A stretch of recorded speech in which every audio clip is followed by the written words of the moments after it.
tadi udah dijelasin gitu kan soal, jenis-jenisnya, terus kapan, biasa dikasih obat, ablasi, dan operasi gitu. Nah, sekarang mungkin kita, ngebahas soal yang, medikasi dulu kali ya, Dok, ya. Karena kan biasanya tadi, kalau tadi, kata Dokter Alfi dan Dokter Abdul juga biasanya kalau pasien-pasien, hipertiroid datangnya tuh ke Dokter Herni dulu nih biasanya gitu kan, Dok. Biasanya, untuk kondisi-kondisi yang mungkin gejalanya ya tadi ya, berat badan turun dan lain sebagainya gitu.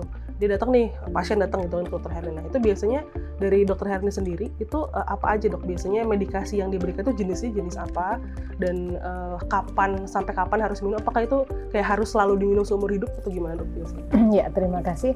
Jadi pilihan obat anti tiroid yang saat ini kita gunakan ada 2. Yang merupakan first line terapi yaitu obat golongan metimazol.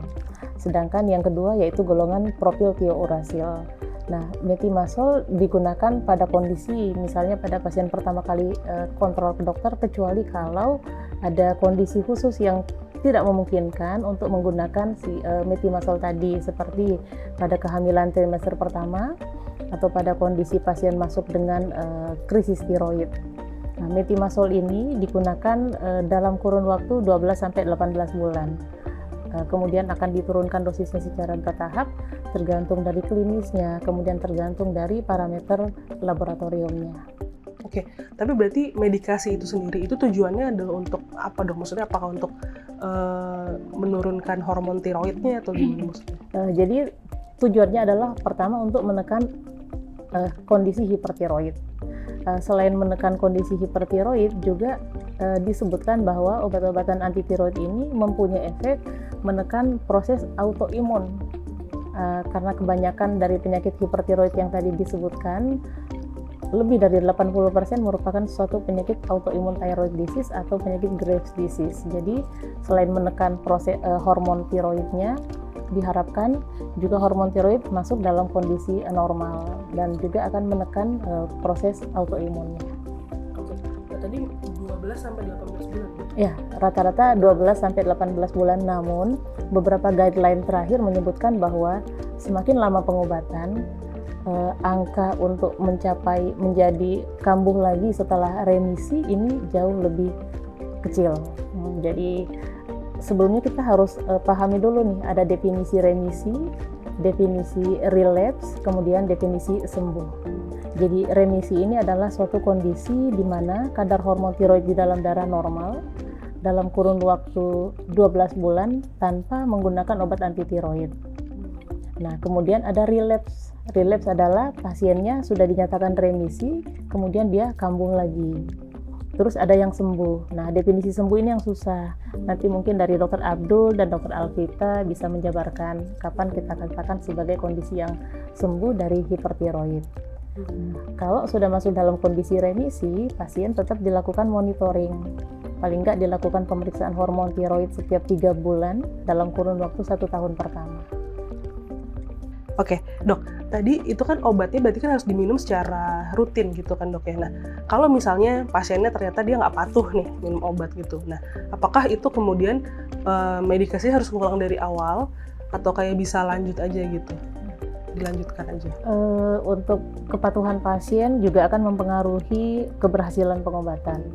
Artinya kalau pasiennya nggak patuh, jadi untuk mencapai remisi tadi ya mungkin lebih lama lagi ya, Dok, ya. Jadi selalu kita tekankan di awal bahwa prinsip dari pengobatan hipertiroid itu adalah compliance-nya, kepatuhannya, kemudian harus bersabar karena akan dilakukan pengobatan dalam jangka waktu yang panjang dan akan dilakukan perubahan dosis obat tergantung dari kondisi klinis dan parameter laboratorium. Oke. Tadi berarti setelah pengobatan secara cukup jangka panjang ya, tadi setahun lah berarti ya, 1 sampai 1,5 tahun tadi, kemudian kan harus dicek dulu kan berarti kan before dan afternya gitu ya, parameternya gitu. Nah, selain itu tuh kalau pengobatan jangka panjang itu ada efek sampingnya nggak sih, Dok, buat pasien? Misalnya apakah obat ini kemudian membuat pasien nanti seperti apa, tapi itu bisa di-manage misalnya? Untuk metimazol sendiri ada efek samping yang umum didapatkan, yaitu bisa menimbulkan alergi atau gatal-gatal, atau juga pada efek samping yang lebih berat seperti adanya agranulositosis, di mana terjadinya penurunan kadar neutrofil atau sel darah putih, dan ini sudah harus kita edukasi pada pasien sedini mungkin. Selain itu juga ada efek samping seperti pada hati bisa menimbulkan hepatotoksik, terutama pada penggunaan obat-obatan golongan propil tiouracil. Namun dalam jangka waktu yang panjang, terutama untuk methimazole, dengan dosis yang kecil itu disebutkan bahwa risiko untuk terjadinya efek samping itu relatif sangat kecil dengan dosis yang kecil. Oke, jadi sebetulnya selama sudah diatur dosisnya itu masih aman ya dok ya? Maksudnya nggak, efek sampingnya masih bisa dikira-kira lah. Memang akan ada efek samping obat dan ini kita nggak bisa prediksi.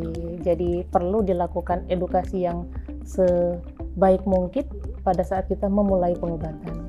Oke, nah tadi kan kalau misalnya kita ngomongin obat, itu kan ada pasiennya bisa minum obat, tapi mungkin habis itu tetap perlu ablasi misalnya, atau tetap perlu operasi. Nah ketika nanti sudah ablasi atau sudah operasi, mungkin dokter Alvita atau dokter Abdul bisa jawab gitu ya, itu nanti biasanya pasien tetap harus minum obat nggak sih dok? Jadi kalau tadi pasien-pasiennya sudah dicoba dengan medikamentosa, obat misalnya tadi dokter Herni sebutkan misalnya 1 sampai 1,5 tahun, tapi pasien tidak mencapai remisi. Jadi biasanya harus dipikirkan nih alternatifnya. Karena basically misalnya contoh Graves disease itu suatu proses autoimun ya dokter Herni. Saya suka bilang ke pasien autoimun itu mudah dikontrol tapi sulit sembuh dok. Dan kalaupun mencapai remisi juga angka relapse kekambuhannya itu tinggi. Sedangkan pada pasien-pasien hipertiroid Graves itu dalam kondisi hiper, tadi sudah dijelaskan dokter Herni, dengan kondisi hiper itu pasti ada misalnya gangguan-gangguan yang bisa mungkin terjadi apabila mengalami hipertiroid jangka panjang. Contohnya yang disebut dengan thyroid heart disease dokter, karena jantung pasien hipertiroid itu kan berdenyutnya kencang, mau dia tidur, mau dia duduk, apalagi dia berlari. Nah kalau itu terjadi selama bertahun-tahun, maka dikhawatirkan suatu saat akan terjadi misalnya komplikasi dari penyakit. Yang kedua adalah efek samping penyakit dari obat itu sendiri. Apabila terjadi efek samping sudah dicoba dari PTU ke methimazole ternyata masih tidak bisa mentolerir atau muncul efek samping, nah itu waktunya untuk memikirkan terapi definitif. Jadi terapi definitif itu adalah kita menghilangkan penyebabnya. Nah di sini peran saya dan dokter Abdul, peran untuk kita bagaimana menghilangkan penyebabnya. Apa sih penyebab hipertiroid Graves? Sebenarnya ya sel tiroid kita sendiri itu. Jadi kita sedang berhadapan dengan organ tubuh kita sendiri. Jadi bagaimana kita mengatasinya? Ya pilihannya mau kita nonaktifkan atau kita ambil dengan surgery atau nanti dengan berbagai metode yang prinsipnya mematikan sel, karena kita nggak bisa kontrol, jadi kita nonaktifkan supaya nanti kita punya alternatif lain.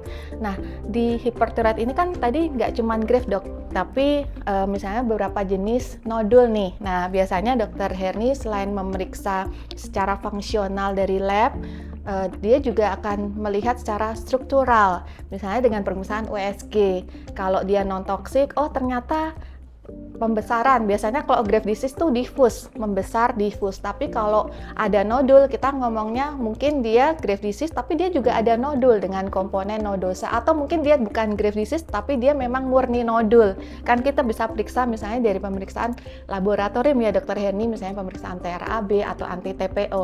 Nah di situ baru kita tentukan nih kalau memang dari pasien sudah setuju untuk kita menonaktifkan. Nah disitulah peran kita, saya dan dokter Abdul. Nah kita akan menjelaskan kita punya pilihan yang non surgery atau surgery, kita punya juga ablasi yang dengan nuklir maupun dengan non nuklir, misalnya dengan frekuensi yang tinggi.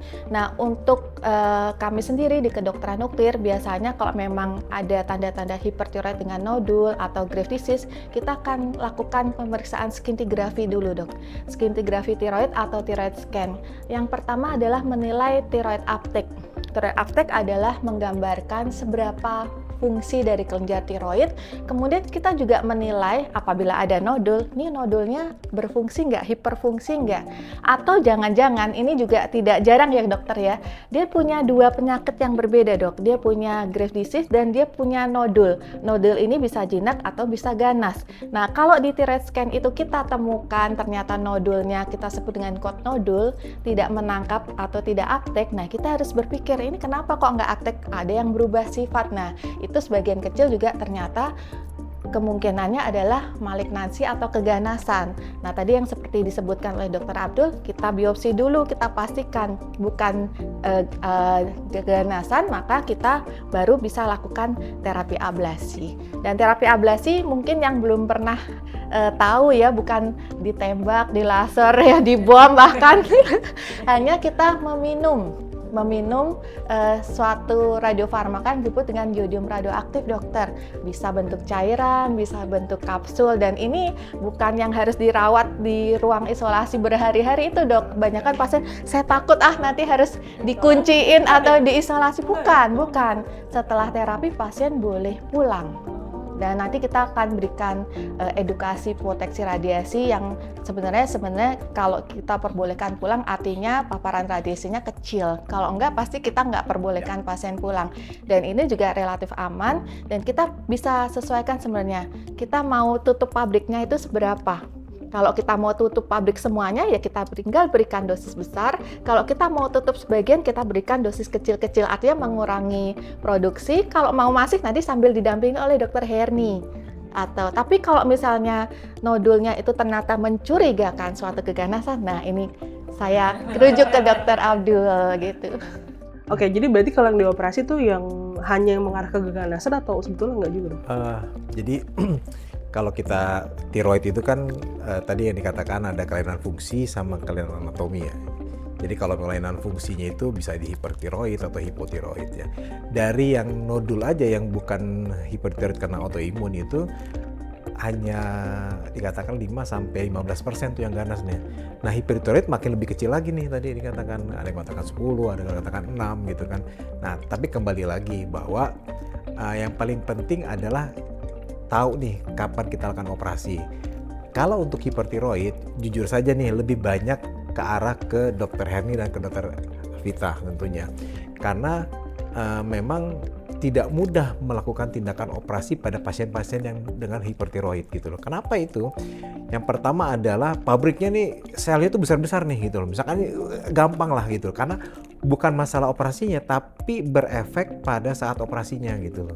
Yang ditakutkan itu masuk ke pembuluh darah, yang ditakutkan adalah namanya thyroid storm gitu. Nah itu.